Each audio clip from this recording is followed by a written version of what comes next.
Conference here. We saw all these deer that looked like they didn't want to be in the woods. They just wanted to be like by the road. It'll be tomorrow before you know about the church one. Yeah. That's not. And we pull up at those ends. We get off this dead quiet back at those ends.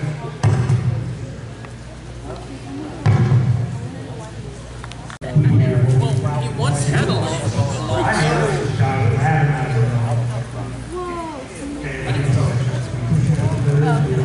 We have no recording of the area we was at was this massive screen. It was screaming. Like a little scream. Back at who's that? Things settled down. Everything started flying. Hold on, my camcorder's starting to crack now for some reason. Hello everyone, I'm Michael Cook from Cook Cryptid Research. Join us here at the ECBRO Virginia Bigfoot Conference, hosted by Daniel Benoit and emceed by Zach Stark. Don't forget to tell them it's a Mexican Bigfoot convention. There's a Mexican wedding going on behind us. I'm going to go over and sing Despacito for him here in a minute. Desperito.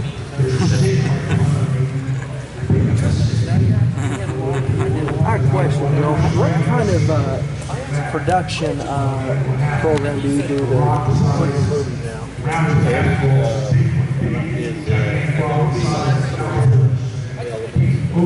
Say hello to Miss Connie Fox. Hello.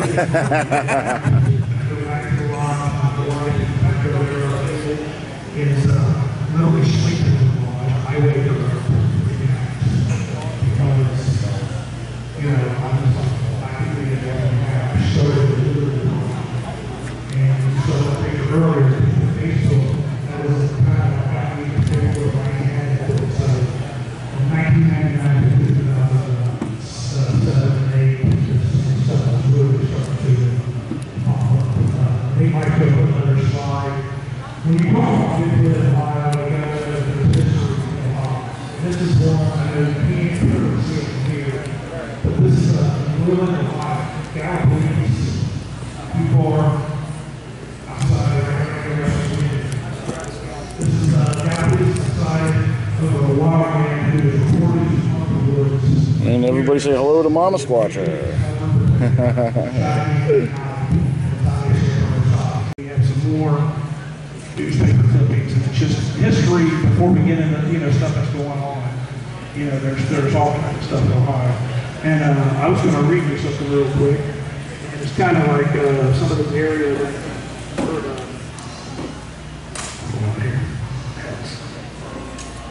that we deal with.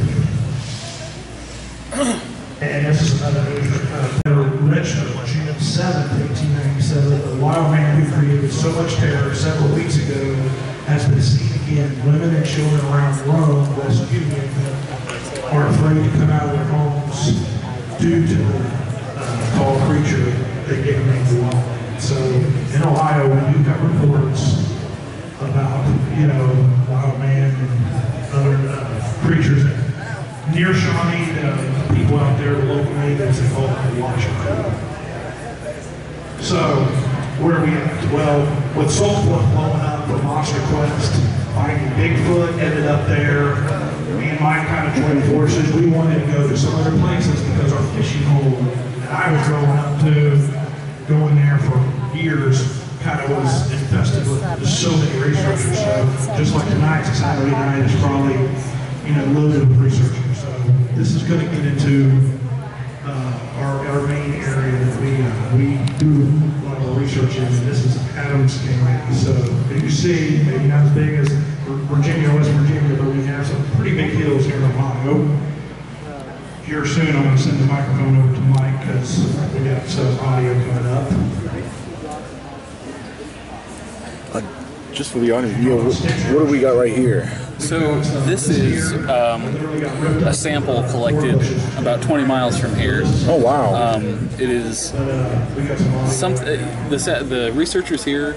Some have said it is certainly Sasquatch. I don't know that. Right. I know that the person who found it doesn't know what it is. And I know that a student, a master's degree student in wildlife management, came by just today, spent 10 minutes examining it, and he said he couldn't explain what it is. He said the only thing it could possibly be, and it's a long shot, is elk. Elk. But the only thing is, elk's hair doesn't swirl like that. So he said he couldn't tell me what it was. And I tell you what, I've seen a lot of different hair snagged in the woods and stuff. Then, you know, even I've seen horse hair that's been shed out there, and that does not any horse hair I've ever seen. I've been around horses most of my life, and and that's definitely not horse hair. And I will tell you, I got collections of bear hair. Yeah, and that's not bear hair. No, it's wild. That's a lot thicker and a lot more coarse. Bear hair is very soft, fabrically.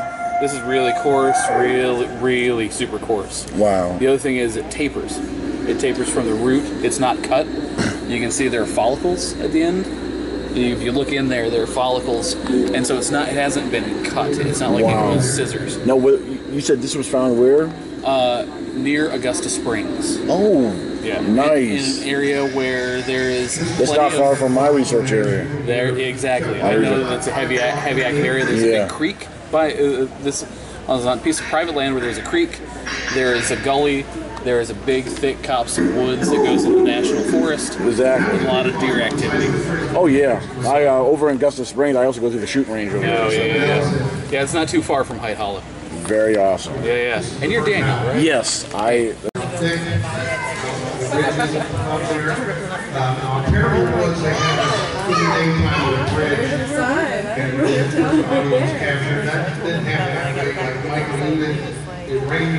Cats and dogs, we had to go into town and come back about almost 10 o'clock at night. We left our first stop. And where's the church? We did not shine lights off the wheels like they should. Hi, Lisa.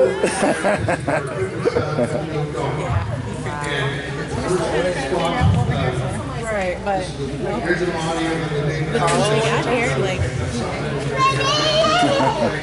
How's it going, Alex? I think we have the same camera. Oh yeah, you got some cool looking stuff here. Thank you.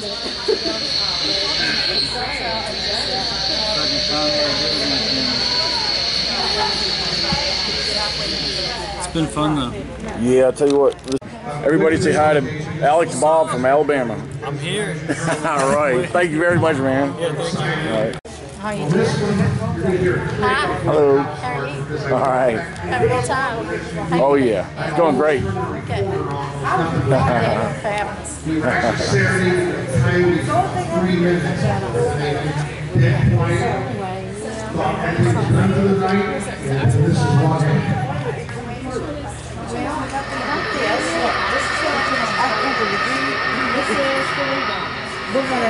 had a day job in Oregon. About breakfast. And then I know I've been there. I went to a boyfriend's friend's house the first time. And I said I need to be back. And before they could tell me what's back, and I said I know what's back. And I couldn't. Didn't even know what's back. And never been in the Kimberly. place. Which was so wild. I know. Hello. Thank you. Oh, hi. Everybody, say hello to Dr. Kimberly McGeorge. Hope you don't mind. I can edit this out later if you don't want you. We're working. All right. I'm just trying to get footage of a little bit of everybody. Oh, that's nice. Anytime. All right. Time to go my sister. This is my daughter. All right. How you doing? I like my pictures. What's that? Oh, no problem. No problem.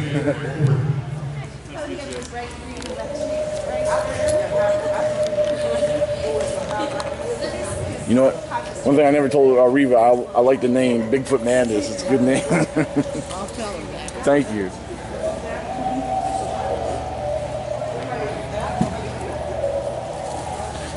Here we got Mr. Dallas Morgan. What's up? Dallas, I'm just curious. You have any future plans for any other movies in the future? Yeah, I'm writing one right now that deals with time travel. Really? Yeah. Nice. So Awesome. That'll be the next one. Awesome. Yeah. And for those who ain't here to buy one of these DVDs, where can people buy one of these? So you can get it on demand. You can rent it or buy it on iTunes, Amazon, Vudu, Google Play, pretty much anywhere you buy or rent your digital movies. And then the DVD is also available on Amazon to buy. Very awesome. Yeah. There you go, ladies and gentlemen. And we get to watch it tonight. That's right. All right. Yeah, we got Mr. Ian for a Carton. couple days. Yeah, you got a lot of stuff here. Man, I was just shaking out the closet a little bit, clearing out under the bed.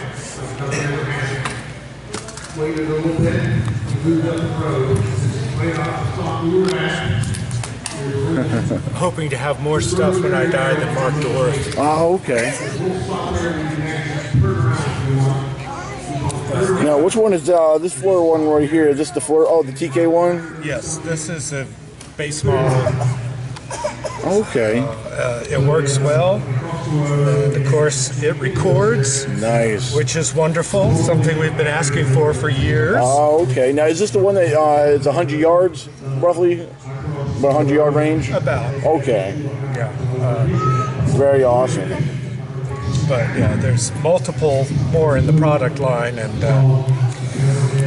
I'm going to try them all as the budget allows. Nice. All right. Very cool. I'm just getting a little bit of everybody here.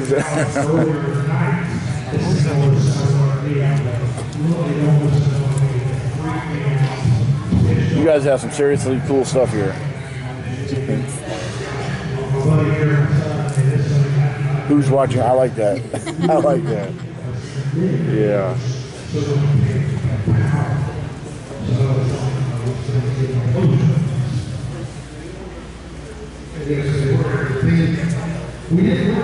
Awesome.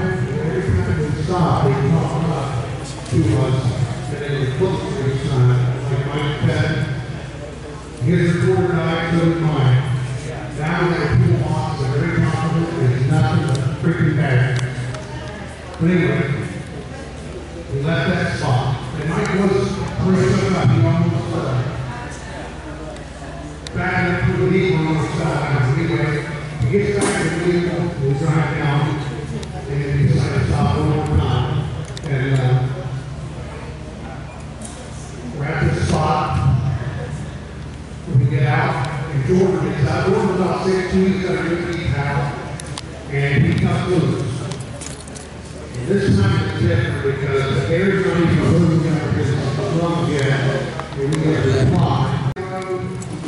Everybody is loving the Ohio Night Stalkers. We have some slight interruptions from another room. There's another event taking place right next to us. They're having a wedding over there, and so there's some slight disturbance, but everyone's paying attention and focused on our speakers. I do believe everybody is really into the Ohio Night Stalkers. They got a really great presentation going on. Everybody's been doing great today. We've had an amazing turnout. This is just our first day right here. We've had over 230 tickets online sold, and we sold. I haven't did the count yet, but there was over $1,500 worth at the front desk on extra tickets just on day one, and the night's not over yet. There is something in front of me, probably 25 feet, if that. I can't see it because it's pitch dark, but there is something in the woods. It's drawing air into its lungs. That's what I'm hearing. I get goosebumps talking about this still. So something in there is filling its lungs full of air, and it emits a low, guttural roar. I don't know how to describe it. It sounds like King Kong to me. And I've been to concerts here. Hope you went to some. For being this late in the day, we still have a lot of people here. A lot of people have left for the day. And a lot of them probably should come back tomorrow. That's what this roar is. It's going to be up tonight. And I instantly, We'll have to see what happens with how late. Right down there, we can start the Q&A schedules for tonight too. like peas so tops, get back in the car. So what are you going to do? On stage and chairs? Yeah. You going to put me up there too? Huh? You going to put me up there too? Maybe we can both be up there. We get back in the car, the drone's on the roof. I floored it. I think I actually did this. You know, I moved along and put up my silent son, and always Mr. Ernest Solar. Hello, sir. And this is Christine Solar.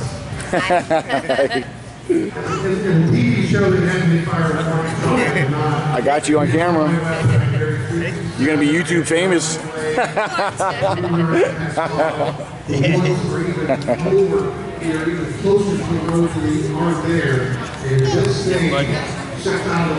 He's cousin. So we retreat, we drive on down the road and stop basically to calm down. Adrenaline's through the roof, voices are way up here. And we're like, okay, let's calm down, we're okay. Everyone's in the car, everybody's in the car, we're safe.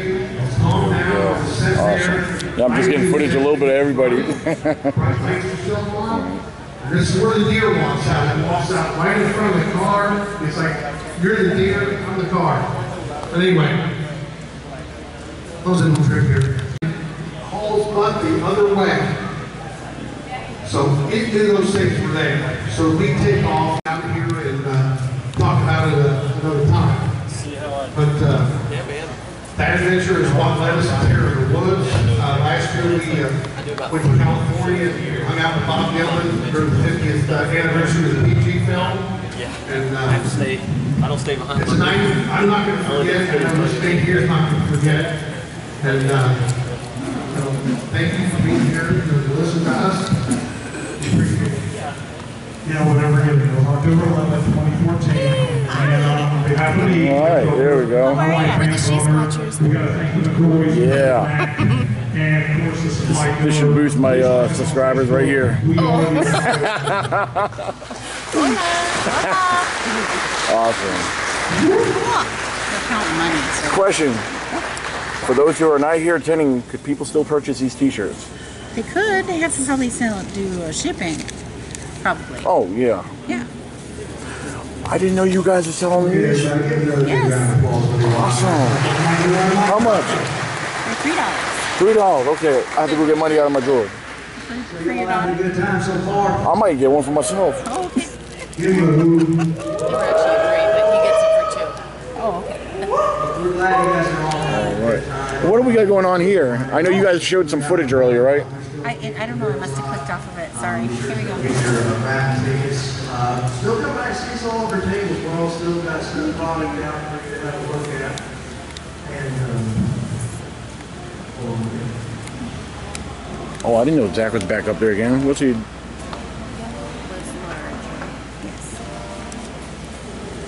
Don't you wish you could see something like it, Daniel? What's that? I wish you could see something like it. Yeah. Where's the sound deck, girls? It's just us going to be in I'm sure they'd give you a copy. It's on YouTube. Oh Lord, here we go. You do not have to receive. You guys know that you guys have I'm confused when I wake up out of bed, I'm confused when I go to bed, I'm confused while I'm in bed. Sometimes when you go into hard pursuit, what? They're like, ew, he likes me too much, she likes me too much. Okay, You know what? This ain't my bed and I'm confused. He goes places by himself, just crazy guy. He told me, he said, you do things up there one night, never go back up there. No one will ever hassle you because you provide too much information. Beautiful area too. They're only going to hassle you if you don't provide enough. Dolly Sods, the Mount Storm, Lots of videos, lots of pictures. Yeah. And the most important rule that I follow is, when I think I have enough evidence to prove my theories, I start searching for more. And that's exactly what happened with that video I was talking about a little while ago. Because I'm telling you, you mock my words, I could have put that video out on Facebook, put the picture that I showed you with nothing there, showed you our recreation, and I guarantee you, people have been like, wow, he did his work. You know, he went back and looked at it, it wasn't there. They stood over there, so we know it's about 10 feet tall. People would have loved it. So, when you think you're done, keep pushing forward. We directed at one of our speakers. So, who's got the first question?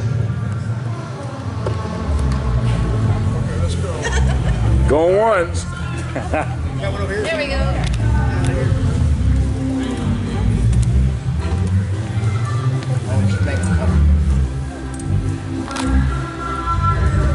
I guess the question is whoever can answer it the best. But do you think there are more Bigfoot today than there were like 20 or 30 years ago, or do you just think more people are reporting them?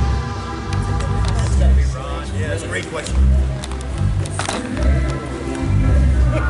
Both. They do procreate. They're small ones. We have small tracks up there along with big tracks in the snow that we track. And there's also more people encroaching into the forest. So there's more of us getting out, and there's more of them being produced. So there's going to be more and more connections like we're talking about today, in my opinion. All right, next person. Who's up? Don't be shy. Yeah, don't be shy. All right. How widespread do you think the population is all over the world? Let's take a crack. Guess on how much the population is. How about there, Ed Brown? You've been in more states all over the world. What was the question? Yeah. How widespread is the population throughout the world? Yes. Oh, wow. I mean, there's reported sightings on every continent with the exception of Antarctica, as far as I know. They may look different, they may act different, you may get a different species. It's like you look at a bunch of dogs and they're all different, but they're still dogs, So some are small, some are big, but they're still dogs. So I think that, I think they're definitely all over the world with the exception of the Antarctic. And yeah, does that answer the question? Yes. Okay, yeah, definitely. Good question. Yeah, good question. Next.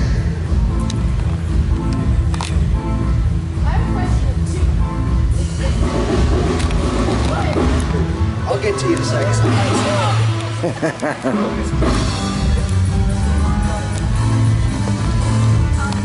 Have you ever heard of or experienced a Bigfoot protecting a human from another wild animal or something like that? All right, whoever puts their hand up first is answering it. I think that's a great question. And I actually, and I'll let someone else have the mic here in just a second. I just want to tell a story that I heard. I actually heard a story about a little boy who got lost in the woods, and they were looking for him. They had tracked him. They had trying to track him, trying to find him. They couldn't. They looked for hours. A Native American tracker came in to start looking as well, and he saw a little pile of rocks that to him meant something different than what it meant to me. To me it's a pile of rocks. To them it meant something, So he followed the directions and they found the little boy. And the only thing that the little boy was, I guess it said something about a giant or something like that. If anybody ever heard that story, I think it's a great story. But yeah, it mentioned something about a giant.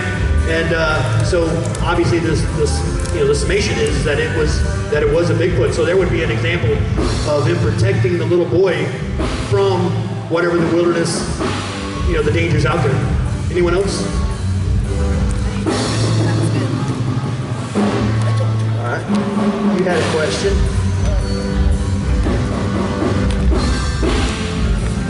It's actually for both the sheep cultures, and I'm sorry, is it Jenna or Jenna? Jenna. Okay. The one that you sense their energy, and then the question is also two parts. George. When you said you felt the energy and then you knew to look or they were in that area, is there a difference? Because other people have said they're like different. So they could be somebody with this, they're short, they're tall, or whatever. Do you sense a difference in the energy? Or is it still one thing that you're feeling that you get?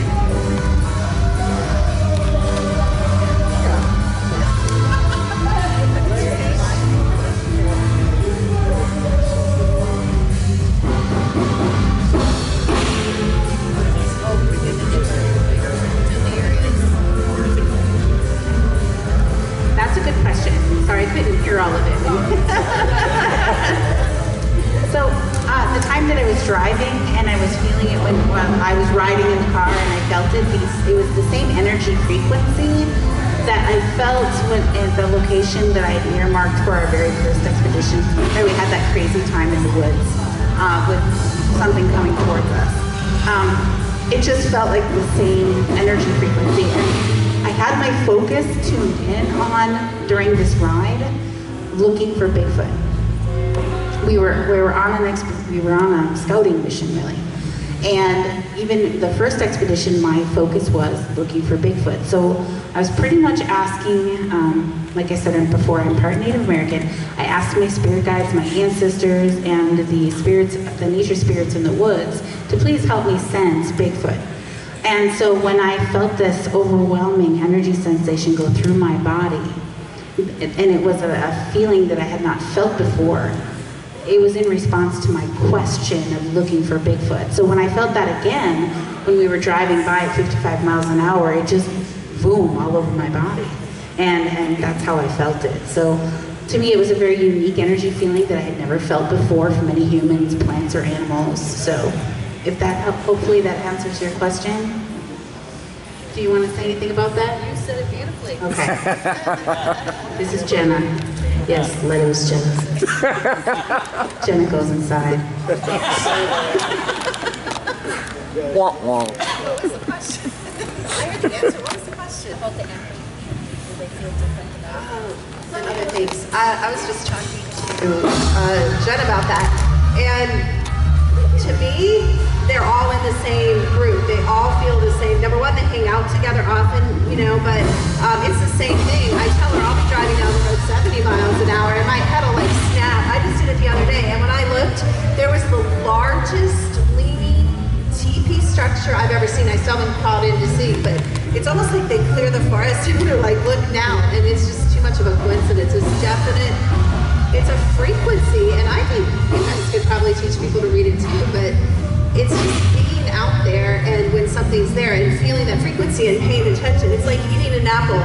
It's the anticipation of eating an apple. You know before you eat that what the frequency of the apple is going to taste like. It's the same thing being around these creatures. You just know, but it's just habit and becoming sensitive to it. I'll give you $1 to do some salsa dancing right now. Yeah, I'll give you $1 too. That wasn't worth $1. I'm thirsty. I paid $1 to do a salsa dance. Come down here, sweetheart. Yeah, I'll follow that reach. Yeah, keep coming. I got you. Go ahead.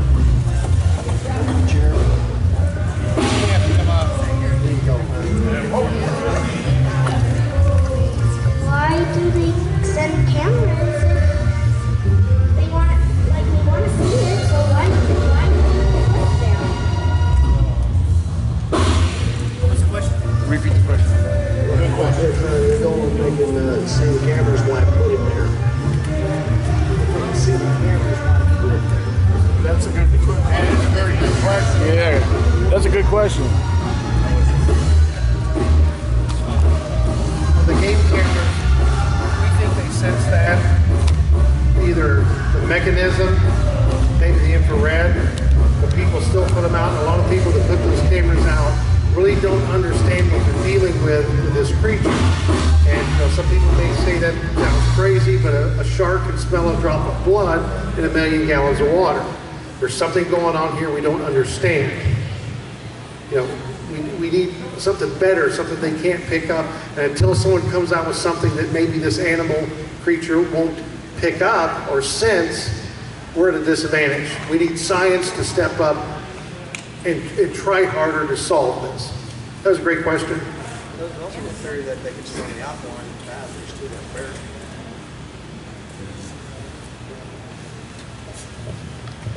Who else?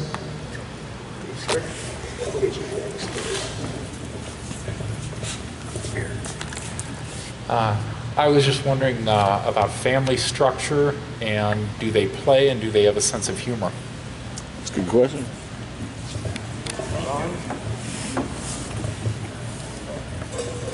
That was a question about family structure. Do they play, the children? How many here are familiar with the Albert Osman story? 1924, supposedly he was kidnapped by a male Bigfoot and carried into British Columbia. He was in Toga Inlet up there. He was held for 6 days. John Green interviewed him, wrote in his book, Apes Among Us. And he talks about during the 6 days he was captured and being held by them, that the children, the 2 adolescents, were playing. They all chattered. That's the first account of them chattering amongst themselves in a language of some type. But yes, they were playing. He said the male would actually jump just to see how far he could jump. And the 2 adolescents were playing. And the female would gather food. The male would watch him, and they wouldn't let him escape. Finally, he escaped by giving the snuff can to the male.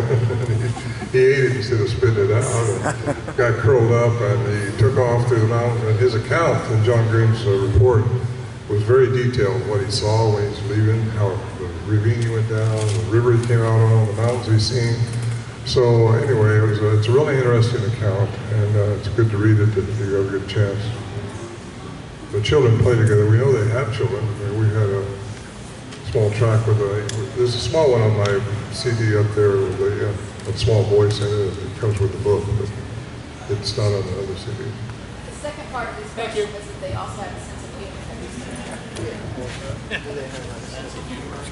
Oh, absolutely, they have a sense of humor. In fact, they toy with us up there. You know, they think we think we're smarter than them, and we're not smarter than them. They're in the woods. It's their home, their environment. They've got it all figured out. You could probably walk by one and not even know it.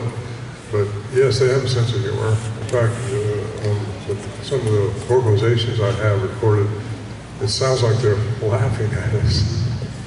And that's because they think we're funny. They figure things out, how they do stuff so easy and we don't do it at all.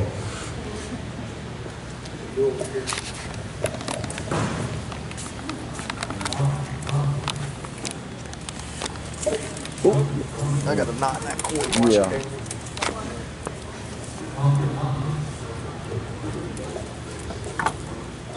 What would the scientific name for Sasquatch be if and when we discover them? That's a good question. You guys want to go all the way down, or you want to take this in? I have an answer.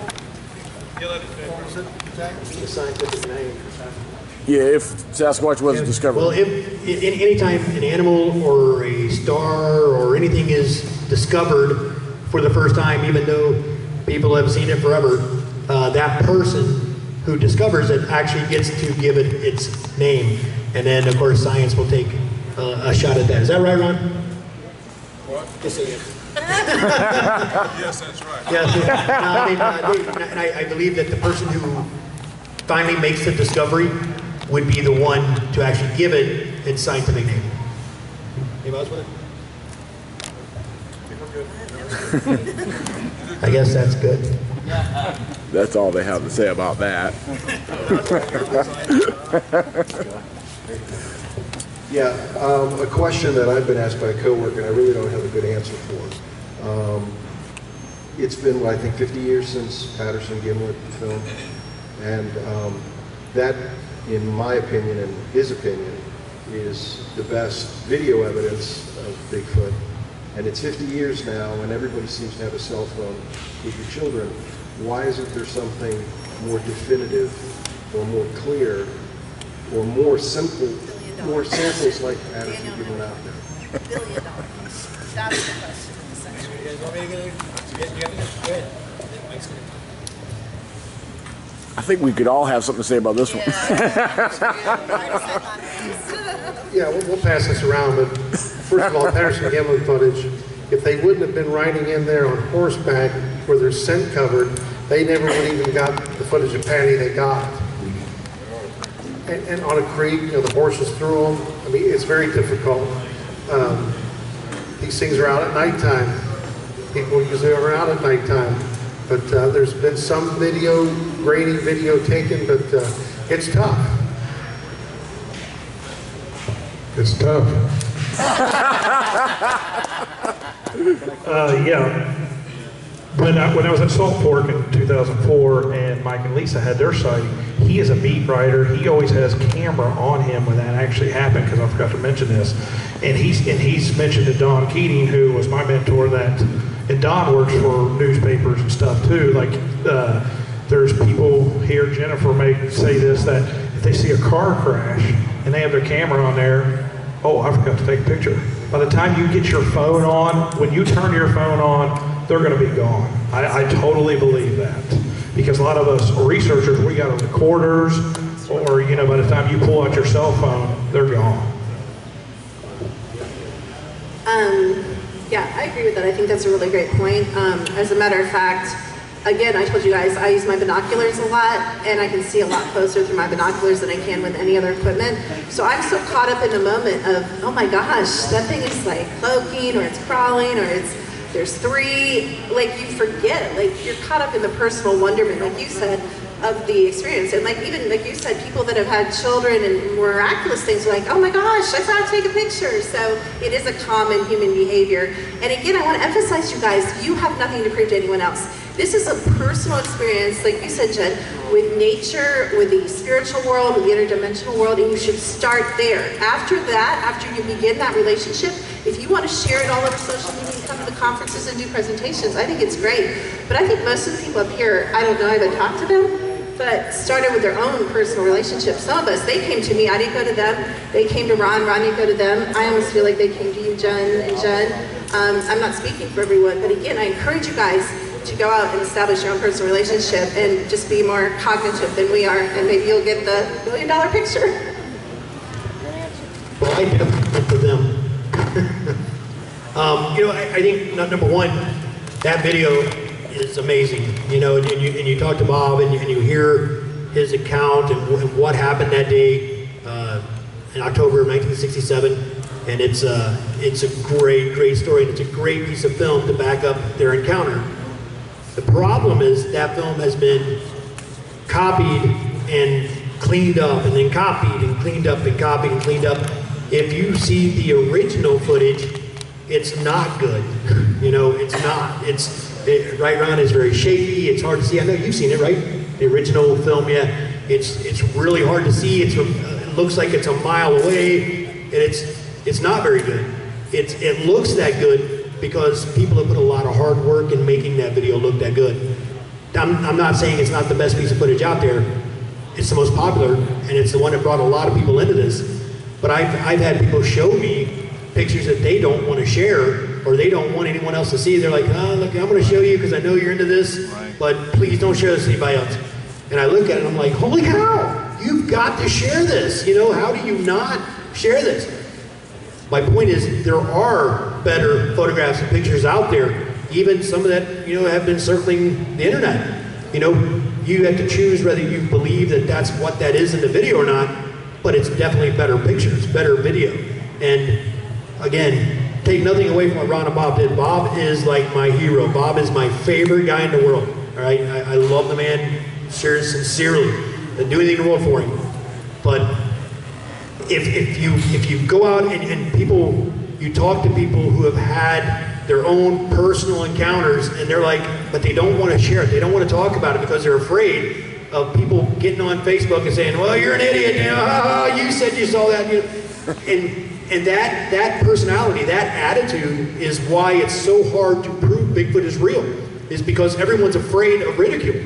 You know, I went to work every day and got harassed. I laughed along with them and said, yeah, it's for real, you know. But there are really good things out there that would blow your mind. And I've seen a couple of them. And I know there's more that I haven't seen because I hear people talk about them. You know, I hear one famous guy has actually got some on his phone. I don't want to say his name, but yeah. So yeah, and so there are some really cool stuff out there that just hasn't been seen yet. And so I think that's a great question. Yeah. I'm going to tell you how I picked out my last brand new cell phone. This is why I picked out the cell phone. Because I was going to buy a Samsung Galaxy 7, but they said, no, you should wait for the 8. And he started telling me about how wonderful the 8 was. And when he said quick cam, I said, what's the quick cam? Got my attention. And he says, well, you just tap this button twice, and your camera comes on. You just tap it twice and your camera comes on. I didn't have to look for my camera or anything like that. So that's why I bought this camera, and then I put it in a glittery case so I could go, hey Bigfoot, look here, something shiny. That was my whole motivation, okay? So But, you know, that being said, I think that a lot of times people, if we think about what science is about, science has determined that the human brain thinks at 400 billion bytes per second. That's not a potential, that's what it's actually doing. Every person's brain is thinking at 400 billion bytes per second, but the average human is only consciously aware of 2,000 bytes per second out of 400 billion that you're actually thinking and processing about. That is not all body functions. That's what you're perceiving, you're seeing, you're feeling, you're sensing everything, and you're just not consciously aware of it. So when you get a gut feeling that creeps about somebody who is not really, he visually looks okay, but yet you're getting the creeps off this guy, that's coming from something that you're sensing, a real thing that you're sensing in your subconscious mind, and it's eking through into your conscious awareness. And you can tap into those things. And so if you've ever heard of people who are, they see something out of the corner of their eye and then they look at it and then it's not there. Has anybody ever experienced that? Okay, great. Lots of people raise their hands. So I'm going to just explain that to you for a moment. When we see things out of the corners of our eyes, that is what they call our spirit sight. Okay? And if you look directly at it, you're using these eyes. These eyes are your logic sight. And then all of a sudden it's gone. So if you can train yourself to keep looking at it from your peripheral vision, you can observe it much, much longer. If you have a quick cam, then you can quick cam and do like you're doing a selfie. Jenna will laugh and tell you that oftentimes when we're out somewhere, I will be doing a selfie session and I'll be pretending that I'm doing all kinds of selfies, and maybe only my eye is in the picture because I'm trying really hard to capture whatever might be behind me or beside me. Okay, so that's the kind of trickery I'm doing. I'm just taking selfies. but these are the types of things that you can do. The things that we sense with our subconscious mind, you can tap into those things. Everybody sees auras, energy fields around living things. Everybody does. It's really easy. You can move your focus to those things. So we just added a new member to our team. Her name is Tammy Trikel, and I've worked with her before in the psychic medium world, and I'm really, really excited because, you know, even though I can see auras, I have to work at looking at them. I don't look at everybody and see their colors dancing around them naturally. I have to like look and focus. She looks across the room and everybody has dancing auras all the time. And I'm wondering, when we get out in the field with her, if they're cloaking or hiding or whatever, is their energy still going to be booming? Because I think it will be. What do you think? Awesome, awesome. So I probably went off topic, but that's what I do. So. Fabulous at answering these questions. But honestly, in my opinion, I'll just give you, I'm not even going to give you my opinion, I'm just going to give you an example. Jen and I drove here. We've driven 3 nights in a row. And the other night there was the most beautiful moon, and all I wanted to do was take a picture over this beautiful horizon.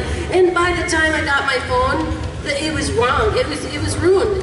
And it happened again. And I thought, oh, Jen, I said, oh my gosh, this is beautiful. I gotta take a picture of it.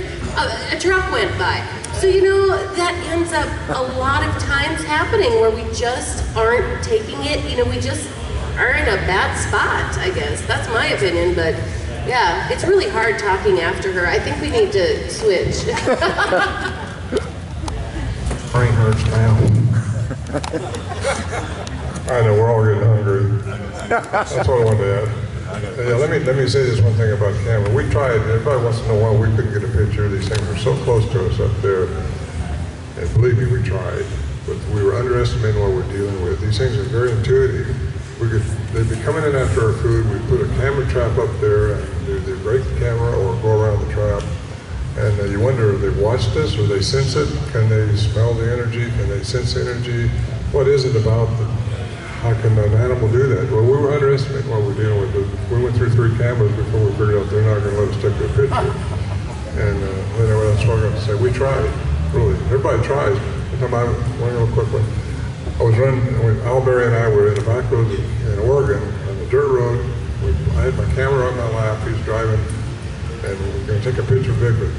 Bigfoot country right there. A lot of reports right there. So we're all ready, you know. He drives around this dirt corner, a dirt road, and drives around this corner. There's a big elk laying in the road. I couldn't get my camera up and open in time for the camera. The elk was out of sight. it just happens that quick. You're just not ready for it until you think you are. You got to have cameras that open real quick. So I got the camera that just opened one button. But still, you're too late. You're one note behind the music. Thank you. Good, get him done with it. Hi, this is a question for everyone. Assuming that anyone of us were to get a picture of Bigfoot, say constructing, building a structure, and we want to be able to show that, what is the big deal with the military-industrial complex that is putting restrictions on the FCC that is preventing from any show, especially in regular TV shows, from saying, you can't say this, you can't do that, you can't show this, you can't do that, you know, and they put a stop to it. And everything is based on our black shadow government is putting restrictions on the FCC. Why is Bigfoot being so affected by this? I mean, I could understand UFOs and aliens and everything else, but why just Bigfoot? I mean, what's the big deal behind putting a nix on it?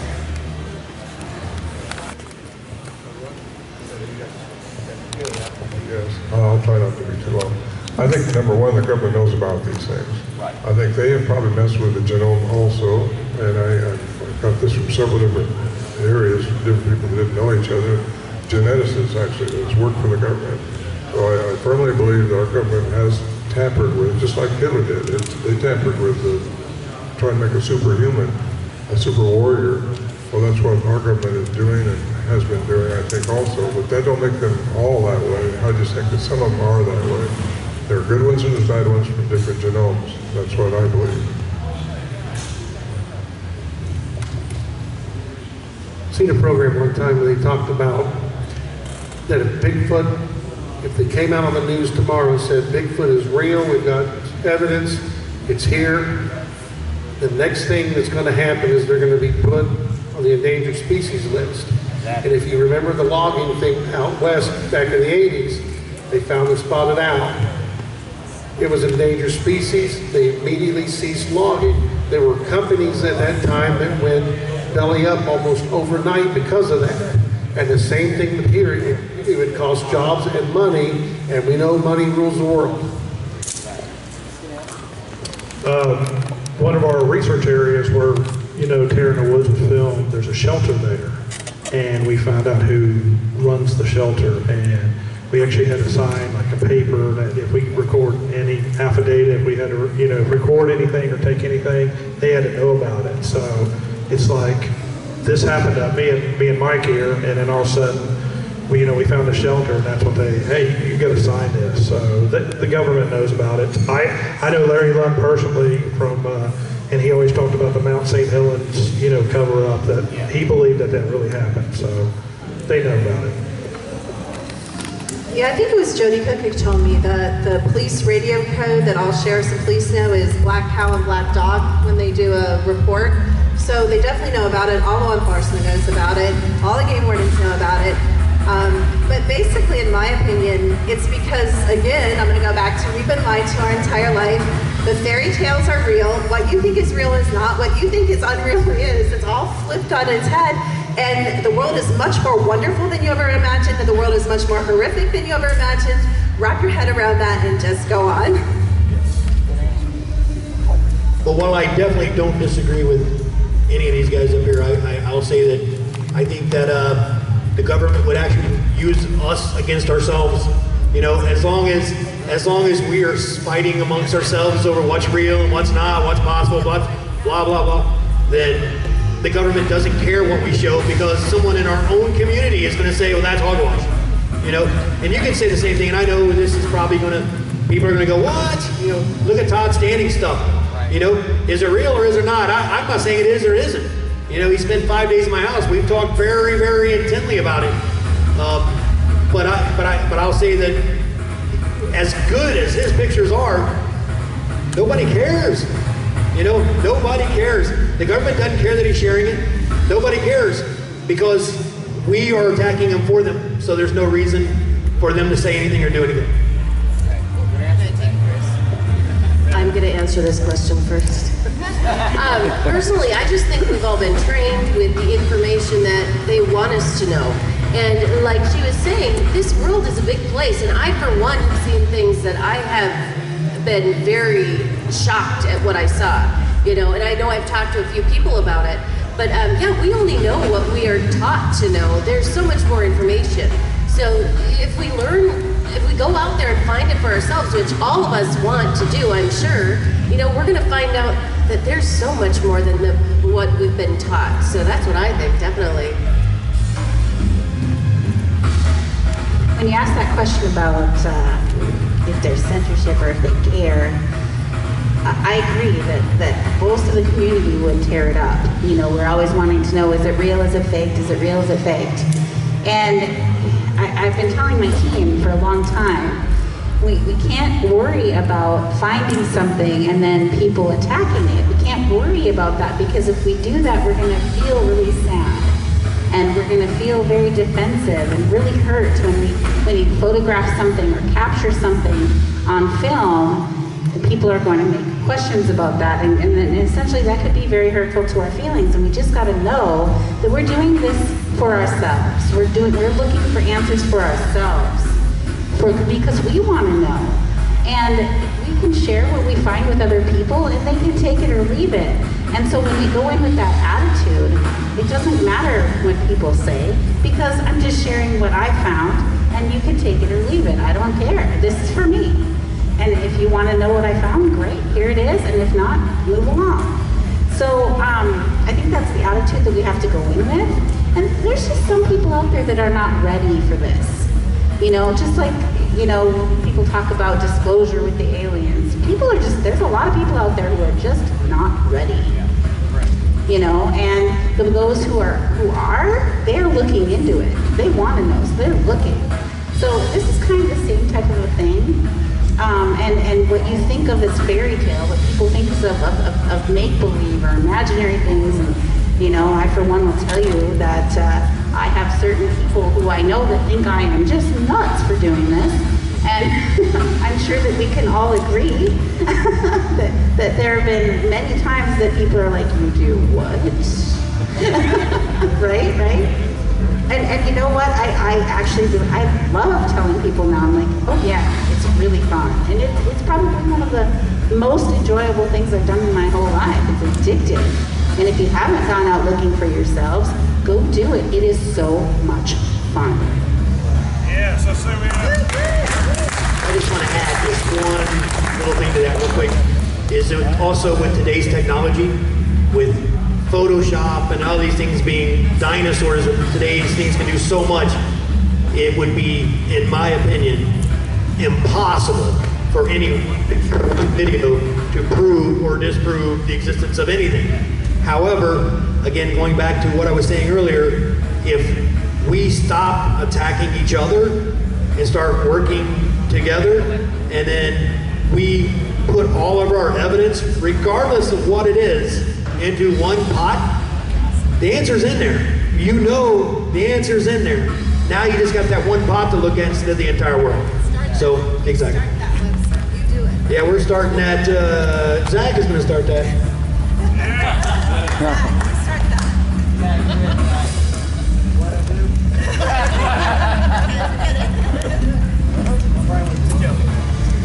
We'll take it later. It's an inside joke. Oh yeah, like who's Ed Brown? Yes, that's an inside joke. We got time for what, one more question? Or? I don't even know what time it is. Yeah, it's 6:30. Okay. One more question. I'll tell you what, two more questions you, and then I'll get you. Okay. All right, my question is this. Now, these days, they're not that hard to find. Government species number 5 is what the government calls it. Habituation, and that's what I want to ask you all day. Every single person, I don't care who you are, you've been out here, I slid them pineapples, I slid them peaches, I slid them toys, it's the same thing. Whether I'm giving them plastic dinosaurs or I'm giving them peaches or pineapples, it's the same thing. You know what I mean? Now, we can't resist, just like feeding your stray dog or your stray cat, okay? My question is this now. We all know, if you start you start looking for them, you go find them quicker than what you think, okay? Habituation and accountability, okay? Now, if I'm living in this house, and and I'm feeding these rascals, and they're coming up, and I'm like, everything's fine, right? I move out, okay? And I don't tell these people that's coming in behind me, hey, you know what, you got these critters coming up, and they're 8 foot tall, and they're gonna be like a Down syndrome child freaking out if you don't continue to feed them, okay? At what point, and the government knows that these things are here, okay? And the lawman knows they're here, and we all know they're here, okay? At what point is that accountability going to step up and say, hey, look, you know? And also, the people that are David Pilates and all that, you know, the guys that are, these kids that are coming up missing and grabbed off these trails and stuff, what accountability does a parent have to be willfully ignorant and say, you know what, I'm going to take my child out here at Bigfoot, and during the middle of the day, I understand it's cool, but at 2 o'clock in the morning, you know, when it's dark and creepy, is that a place for a child? At what point, and I know it's a two-pronged question, but the situation that y'all know, everybody slid them stuff, it's what we do, and they come up and they interact, boom, boom, boom. The accountability for that, and also as far as bringing vulnerable people out to where maybe they shouldn't be, you know what I mean? Because I've had a lot of pseudo-tough guys at 2 o'clock in the morning want to go back to the truck. And they're not kids, you know what I mean? So, you know, thank y'all all for being here, by the way. Y'all are excellent, dig it, awesome.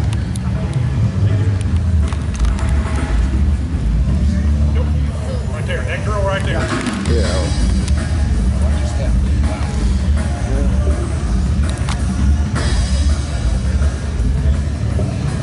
Anybody want to answer that?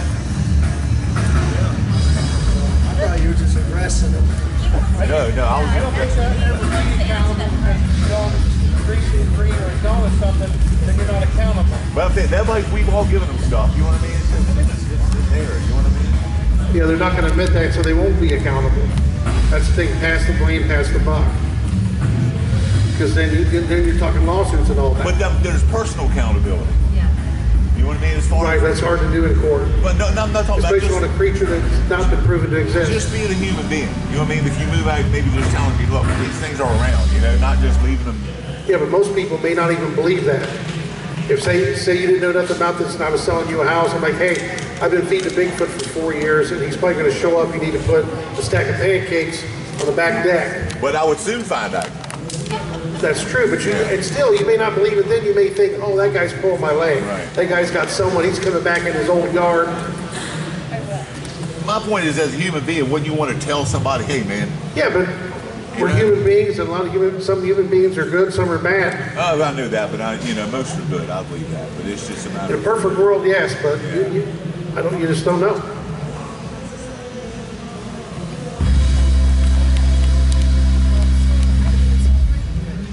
I just want to mention something really quick. We've been lied to about the history of this world. There's actually layer upon layer upon layer of civilizations below every single one of your houses where blood has been spilled, which is why it's so important to cleanse your land energetically. And so every house really has the potential, in my book, to attract something evil. So it has to do with you guys taking what's called sovereign domain, which is when you move onto a property, your house, or your children, or whoever, if they don't know what we're talking about here, you go in and you take sovereign domain, you bless that house, you bring in crystals, you clear the energy. Sage doesn't work for everything, there's other things that work for things. You run a curry pot, all the things that we teach. You stalk around your yard. One time my neighbors must have thought we were crazy because it's me and my girls, and we're sprinkling, holy water and praying and blessing the land and cleansing it from the bloodshed. I don't want to live on land where blood has been shed, and we all do, multiple times over. So I think it goes back to personal responsibility. We are personally responsible for the energy in our cars, our garages, our houses, and our land. And then, if you want to have a greater good outlook and global responsibility, then when you go to other people's houses or you go to other land or you do your investigations, you leave it better than you found it. Whether it's picking up trash, whether it's saying a prayer, whether it's sending white light, whatever your thing is, whether it's leaving an amethyst, whether it's leaving organite, there's a million things you can do. Whether it's leaving a Native American token of blessing. There's so many things you can do to raise the frequency of land. It's also going to attract the attention of the creatures that you guys are trying to photograph. So I think it goes back to personal responsibility, because the government or any governing body is never going to have your best interest at heart. You guys got to take the power back. Well, I guess I would start with saying bingo. I agree with you 100%. I think that there should be a personal level of responsibility if I go out in the woods and I place a box of donuts every day and I leave, and I come back the next day and that box of donuts is gone, and in my head I'm like, Bigfoot's eating those donuts, that's awesome, you know, this is awesome, I'm gonna get him. But in reality, it's a bear. You know, now somebody else comes out to the woods the next day, and you couldn't make it because you had to work late, and these bears want donuts, because they're used to having those donuts every day. So I take my kids up there, and a bear comes into camp looking for donuts. You know, while I agree legally, there's really nothing, you know, you could do to prove or anything else, but I think on a moral level, you have to be honest with yourself and say, man, it's because of me that bear ate that little kid, you know? And I know that sounds extreme, don't get me wrong. I know that sounds extreme, and it sounds horrible, but it's a reality, it's a possibility. And that's why I personally am not in favor of feeding in habituations, because of what the dangers are when you leave, because you don't know who's coming back. And I've seen so many times, I kid you not, someone will put a plate out in the woods and say, well, I'm gonna feed the big guy. The next day the food's gone, they're like, see, big guy took it. How do you know the big guy took it? You know, I don't, it's a very, very, very touchy subject. But just to be 100% completely honest, whoever is the one who's attracting whatever is coming in, and 99% of the time, it's not Bigfoot. It's going to be a bear. We actually put out some donuts because someone said, they made a comment that deer don't eat donuts. Well, we got them on trail cam eating donuts, so yes they do. You know, so we proved, you know, we proved that wrong. That's the only time I've ever put food in the woods, and it wasn't to bring in something. It was just to hopefully prove or disprove a remark. But anyway, I guess I'm really touchy about that because I feel strongly that you should not put food in the woods on a regular basis, because it's just like everything else. When they get used to getting that food, and then you don't go back and put food out again, and some poor family comes up there and their kid gets eaten by a bear, I'm going to feel really bad that I was feeding them in the first place. So that's just my own personal opinion. I'm not saying anybody else is right or wrong. That's just how I feel. I don't have an answer to that. So how do you? Well, I think where there's an action, there's always a reaction, and we just have to make sure and follow our gut and have that pure intent, but don't purely go by that pure intent, because sometimes that leads you wrong. But definitely, we are responsible for our own decisions. So any decision, no matter if it's going to the store or cleaning your room, you know, we're responsible for those decisions. So make a responsible decision and really look into what's going on. People have something to say. When we went to Indiana and we went camping with Squatch Man, or at his hotspot, he took us out there and showed us around, and took us on a hike, and then he left because he had to work in the morning. And we camped there by ourselves. There was not another soul there, just Jenna and I. It was kind of creepy. Anyway, we had gone out to the gifting stump, and we left some food, and I left a handful of tobacco as an offering, because that's a native thing that we do. And I left that with the food, and I said a few words in Ojibwe and thanking Bigfoot. And I left the tobacco. And a little while later, we went back to the gifting stump, and which is not near, really close to where we hang out. It's simply a stump that's out in the woods, further away from the camp. Okay, so it's not like next to the camp. Okay, we went back out there because we wanted to check it, and you know, there was bite marks on something, like something had taken half of the thing. But what was gone was the tobacco. The tobacco was all gone. Now that wasn't an edible item, and there was still food sitting there, but the tobacco was gone. That was an interesting thing. So that was just what I had to say about that. Right here. All right, last question, Miss. Hi, thank you so much, Jess, for being here, first of all. Since I was a child, I've known that there have been interdimensional creatures, I guess. Call them the Fae, call them what you want. But especially referencing Dr. Kimberly with your lecture, you said that they wanted to build a relationship with us and that they wanted our attention. This is a two-part question. First of all, why? And my second question, more specifically, is why the reptilians? What do they want?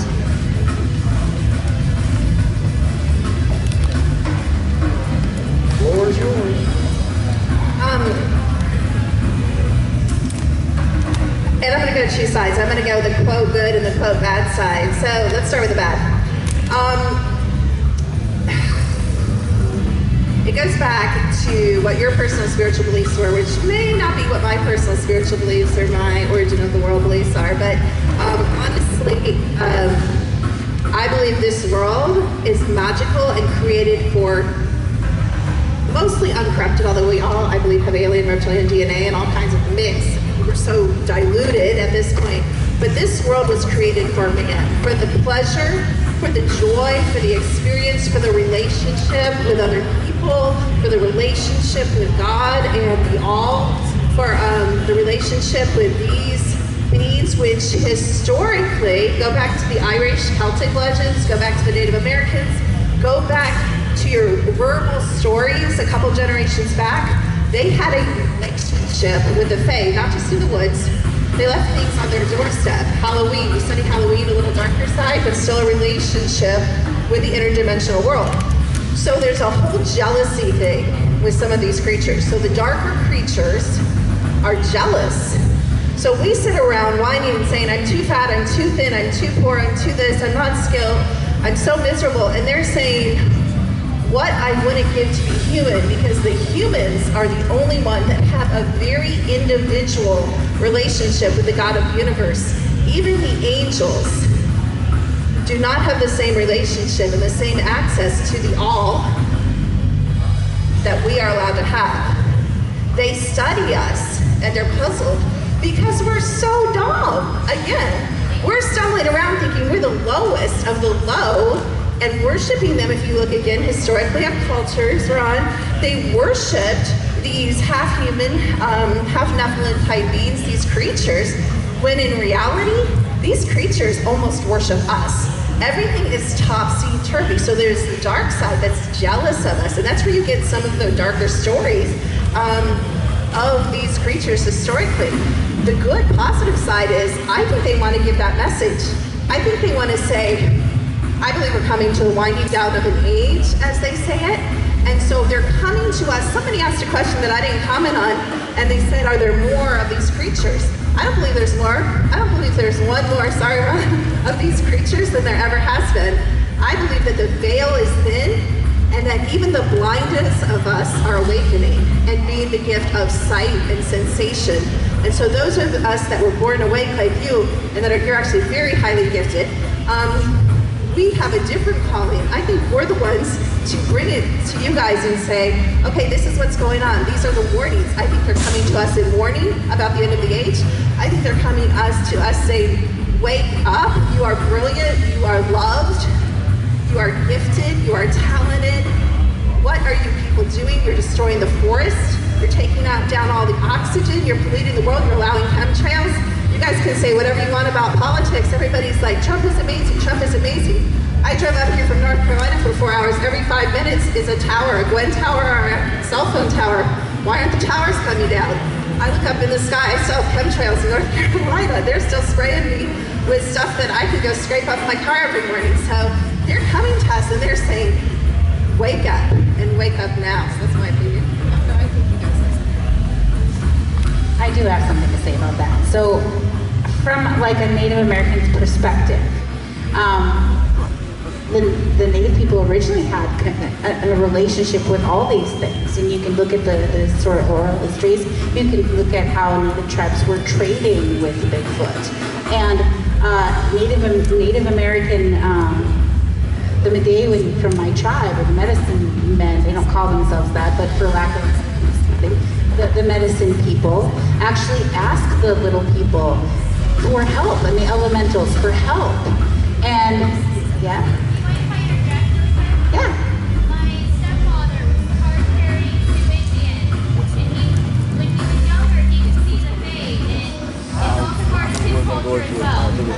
Okay, yeah, so she was saying her stepfather was Caribbean, Sioux Indian, he could see the fae when he was younger, and it's part of his culture as well, and that's true.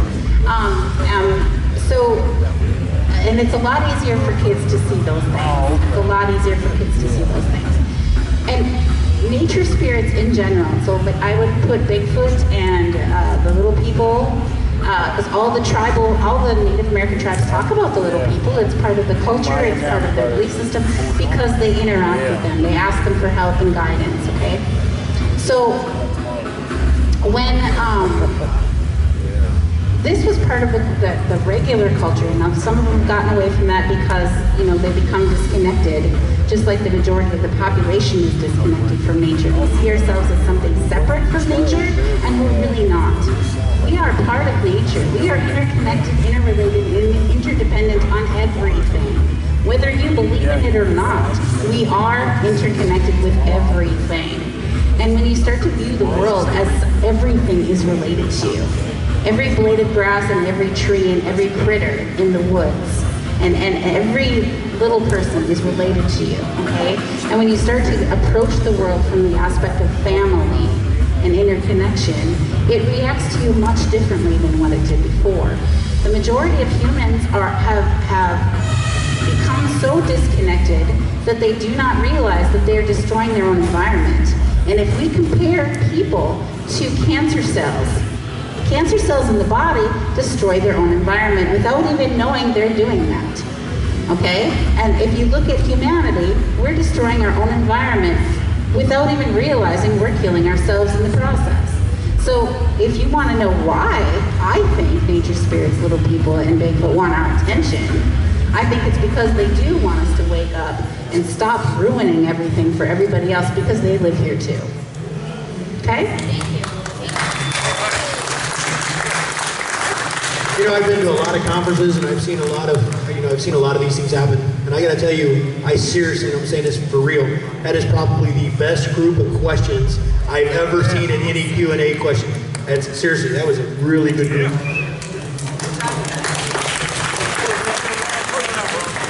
Close it out. I think the key element here is connection. We're all made to be connected, and we've lost that somehow. These things, whatever they are, they're not like us, but we feel like we're disconnected. And that's really what even Christ talked about when he was here, is how to reconnect with the oneness that's out there. He said, I wish that all could be one like I am one. Well, we're not one. We are one, but we don't realize it. So we got to get connected. That's the magic word right there. We were born connected. We've been alienated from who we're supposed to be, and we're trying to grow into that. We're hopefully going to evolve into that. But these things are connected somehow with each other. They know the one energy that we all are. That's how telepathy works. That's how a lot of things work intuitively. Connection. That's the magic word. Where's Zach? Disconnect. Disconnect. Thank you, Ken. Thank you, girls.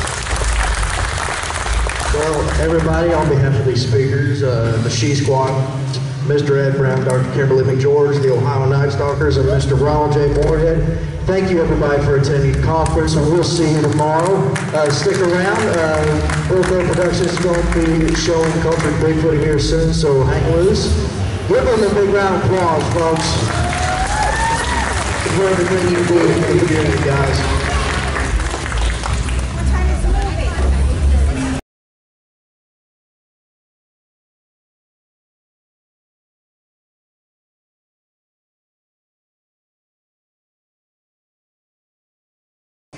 We got Channel 3 News doing some filming.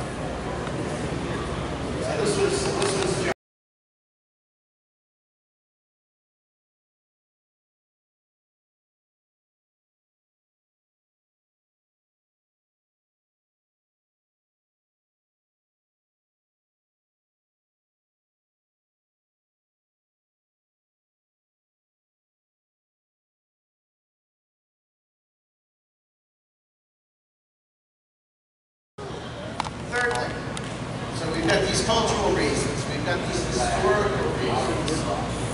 for science not to take Sasquatch seriously. Thirdly, we have very pragmatic reasons. And this is something that I think a lot of people think science as one thing. And it is and it isn't. And you know, it really isn't. Science is made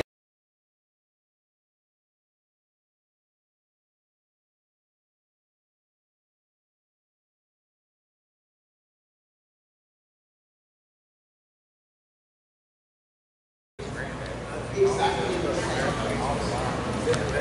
This is why